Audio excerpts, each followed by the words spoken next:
Whether we believe it or not, what we really believe in our hearts and what we believe in our minds does drive us. And if we believe we can't, then we can't. And if we believe we can, then we'll find a way. And that's really what I want to talk about over the next few weeks is how do we face our giants, those things in our lives that seem to hold us back. And today I want to talk about insecurities. Because everyone in this room has dealt with or deals with insecurities of some kind. It is the voices in our heads that tell us that we first aren't good enough. Those voices that say, you just don't quite measure up. You aren't tall enough or small enough, or you're too big, or maybe you're not pretty enough, or skinny enough, or whatever else it is that we focus on to teach us about our insecurities. Whenever I was a young boy, I wasn't very confident. I was pretty insecure, believe it or not. And I grew up in a small school system where if you wore glasses, everybody let you know it. You know what I'm talking about? Back in the 60s and the early 70s, whenever all they had was those big plastic framed glasses, and with the eyes that I have, the astigmatism I have, I think Coca-Cola didn't have anything on me. And they made fun of me. And I was pretty insecure. I was the middle child of 5 kids, and there was only one boy. I had 4 sisters, and I tell you what, it was just tough. At least I thought so at the time. And so what I did to kind of fit in is I didn't like the glasses because everybody made fun of me. You remember that old saying, 4 eyes? Remember that? I think that's why the people that make glasses came out with contacts, so that nobody would know that you had 4 eyes. Okay? Well, unfortunately, the way my eyes are, I can't wear contacts. So I get to keep that insecurity with me all the time. Well, what I did as a child is I found a way to break them. And break them. And break them. My parents kept buying them, and I kept breaking them. But the other thing that was going on at that time in my life, I wasn't the fastest learner in the world. I don't think I'm probably still kind of a slow learner at times. And in the school I went to, there were 2 categories. Everyone else and the slow learners. And guess where this 4-eyed little boy was? Remedial reading. Because I couldn't see the words on the chalkboard.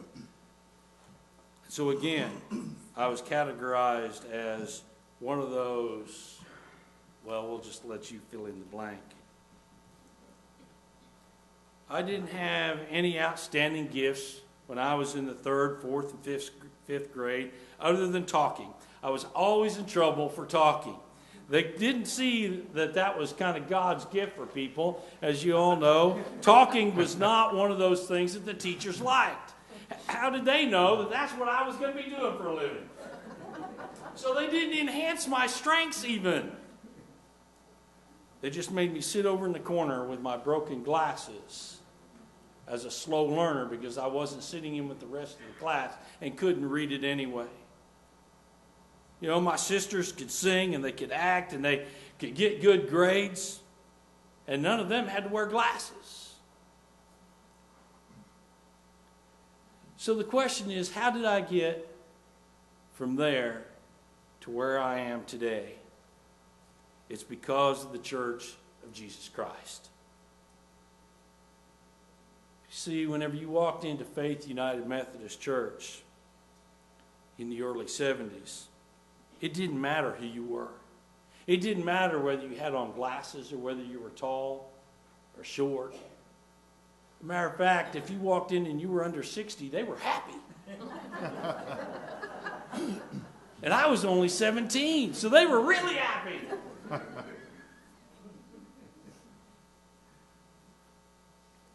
It was a place where you could find confidence. A place where they nurtured you and built you up. It was a place where they could help you face those giants in your lives. We all have giants. We all have insecurities. We all have things that have been laid in our minds. We all have to face our giants at some point. Shannon, will you put up the PowerPoint for me, please? I want to share with you some of the things where we get some of our insecurities. If I can remember how to run this. First place is some of our external sources. External sources, things outside of us. Places such as our parents, our siblings, our other family members. I mean, you know, whenever I grew up, it wasn't one of those families that were very nurturing. And we still have families like that. And not that that's all bad or good or indifferent. It's just those external sources are places where we pick up some of those external insecurities. We also find some from our teachers and our classmates. And even today we find them from our coworkers. That where they say, you know, you're just not quite smart enough. I mean, you know, I was one of those children. I don't mean to keep harping on how awful I had it. It wasn't all the greatest, but I've overcome it. Okay? But I remember my teachers, because I had two sisters older than me and two sisters younger than me. You know, I remember my teacher saying, well, why can't you make the grades your sisters do? You know, you need to set an example because you got two sisters that are going to be in my class one day. And those kind of external sources really kind of put into us some of those insecurities that we have in life. And another place that we have some of those insecurities is our internal sources. Some of us are just plain out worriers, right? We worry about this and we worry about that and we wonder if this is going to happen. Wonder if that's going to... Do we have enough money? Do we have enough of this? Do we have enough of that? Is the preacher's sermon going to be good enough today as you're getting out of the car in the parking lot? We all have, some of us just have those internal worries that we have. Some of us, it's just in our DNA. Some of us are just made to have some insecurities about us. It's just the way we're made. It's our nature. Our nature of who we are and who we may always be. And we need to know what kind of giants those are in our lives. Just recently, I was reading a book called Strength Finders 2.0. And in that book, I found that it's really kind of, our world is kind of set up to where it was kind of like the clip of the movie that we just saw. What was the father trying to do with his son? He was trying to say, you can overcome your weakness if you really have it within you. If you think you're going to be defeated, then you're going to be defeated, he said. And in that book, they say, I wonder if we turn things around and we help people find their strengths and help them, encourage them, and build them up, what difference will it make in helping them face the giants that they have in their lives? So sometimes it's our internal being that kind of gets in our way.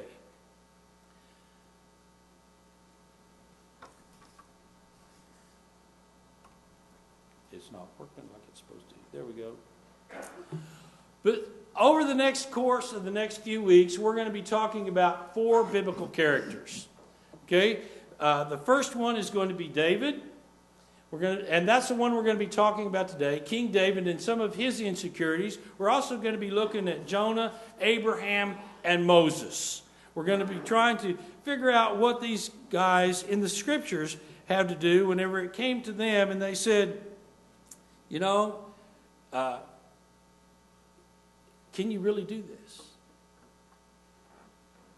And so as we look at that, I want us to just take a moment and look at David for a moment. David was a young man, and despite everything around him telling him he couldn't do it, he heard those one words that are just so so hurtful and so building up our insecurities that I'm not even sure they should be a part of our English language, and that is, you can't do it. Have you ever had anybody tell you you just can't do it?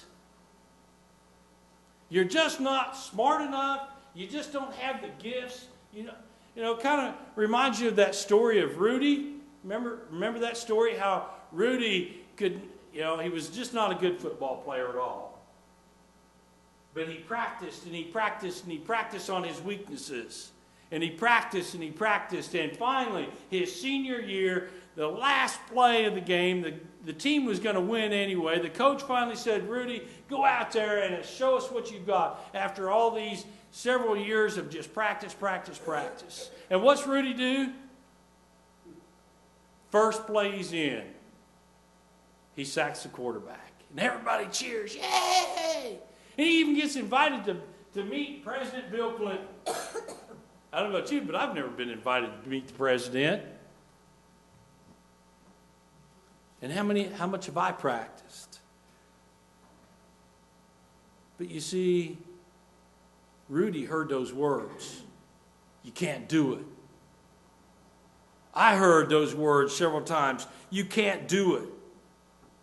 And this put ghosts in us that we live with for the rest of our lives. And that's kind of where David was. Young David heard that from a lot of people. First of all, he heard that from his father. He said his father thought he couldn't do it. He was too small. He couldn't fight the Goliath. This guy was 9 foot tall. And what did David have? A few rocks. Armor that the king gave him out of humility and said, oh, look at this, you can't even wear armor. And we have to understand that David heard by his father, you can't do it. He heard from his brothers, you can't do it. He even heard from the church leaders, the religious leaders of the day. And you know what? What happened? You remember the rest of the story? He did it. And how did he do it? With God.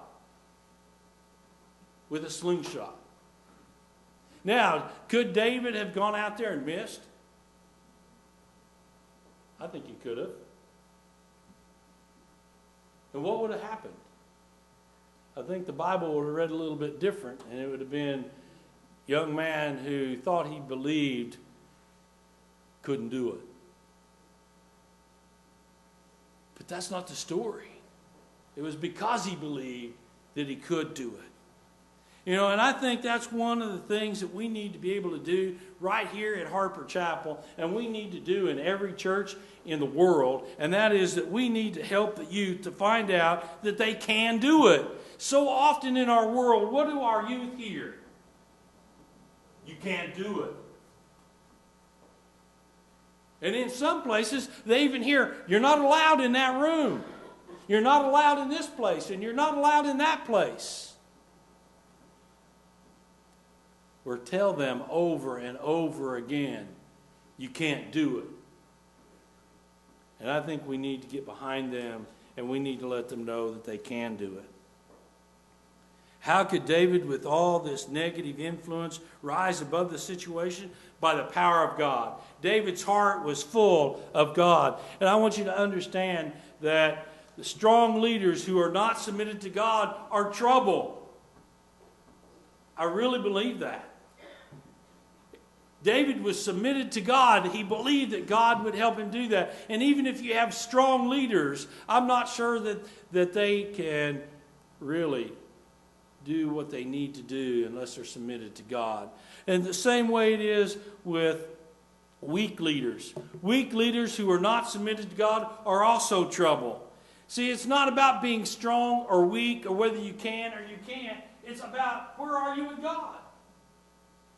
And I think that's a question that we need to ask ourselves every day as we face the giants in our lives, those things that make us insecure about who we are, is where is God in my life? Where do we go with all of this? David didn't try to do didn't try to be someone else. He simply was himself. He fought with the gifts God gave him. And what was the gift that God gave him? Himself. God gave him himself and his relationship with God. That's how David fought the giants. He knew where his confidence came from, because our confidence in life comes from being grounded in God. That's what builds us up. That's what makes us whole. And where do we find that confidence? By knowing who we are, by knowing our calls, knowing our gifts, by knowing what we need to be doing next. Because we find our confidence in life truly does come from God. We can't have it separate from that. And I want to share with you a little bit about how to apply all of this to our lives. How to shape who we are. How to overcome that giant of insecurity. Because you see, we need to ground ourselves in God's call. We need to ground ourselves in who God really wants us to be. And that's a scary place sometimes. A real scary place sometimes. I remember God calling me whenever I was at Faith United Methodist Church when I was 16, 17, 18 years old, and I became a certified lay speaker at 18. And knew that God was calling me into full-time ministry. And I was scared. And I could give you all kinds of excuses on why I ran. You know, my grandfather died, and the preacher made me mad, and you know, I fell in love with a woman that I've been married to for 33 years. And I had to get married and make my own way. A whole lot of excuses, which were all really there. But the reason was because I was afraid. I was insecure. I didn't ground myself enough in God to build up my confidence. So I got to thinking about, how can I help all of you shape who you are to face your giant of insecurity? And the first thing in shaping is the S, spiritual gifts. Have you ever sat down and, even with a paper and pencil, or just thinking to yourself, what is it that God has given me of who I can be? And whenever I think about that, I think one of the things that Jeannie George told me shortly after I got here, and she said, I've been ordained to find. If you want to find something around this church, don't come to the office and ask me. Go ask Jeannie. She can find stuff like nobody's business. And she doesn't even know where it is. What are our spiritual gifts? What are your spiritual gifts? I think you really need to take time to do that. The next thing is H, our hearts. Where is your heart? Is your heart in yourself and in what you can do in your human lives? Or is your heart within God and in the church and trying to build a better place? Because you see, none of us are going to be here forever. The people that probably taught you and began to help you with your faith, are they still living? If they are, how old are they? That person at Faith United Methodist Church for me is no longer living. It died about 10 years ago. But what if their heart and their spiritual gifts they decided not to use for God, that they have shared with me? Where would I be today? Where would you be if it wasn't for that someone in your life? Where are your hearts? What are your abilities? We all come from different walks of life. We've all had different educations. We all have different desires, different gifts. And how do we put that together? One of the abilities that I have that I got in trouble for whenever I was in the 3rd, 4th, 5th, and 6th grade is talking. And now I use it to share God's message with the world, for who all will listen. And your personality. That's part of who you are. Something that you can't get rid of. You are who you are. And have you ever thought about how your personality fits in? And how it affects your insecurities? And how it may help you as a strength to face the giants in your lives? And then your experiences. What have you experienced in life? Where have you been? What have you done? Who has come to you and shared their life with you? And who have you shared already your life with? For you see, we need to be willing to risk. David took the risk. He took the consequences and went forth and said, I need to do what God wants me to do. We need to be persistent. We need to let those giants not just do their thing and get in our way. What we need to do to apply all of this to our lives is sometimes we need to have a friend. Jesus had 12 disciples. Really, Jesus had 72 disciples. Did you know that? And he sent them out 2 by 2 to work together, to share the message that God loves his people. Our culture has almost forgotten God. As I sat this week purposely to look at what our television, and I picked up newspapers to see what our newspapers are telling us. You know what I found? I found over and over and over again evil, hostility, and most of all, insecurities. The bad news outweighs the good. I heard over and over and over again and read over and over again that there's something bad wrong with our world. And what are we going to do about it?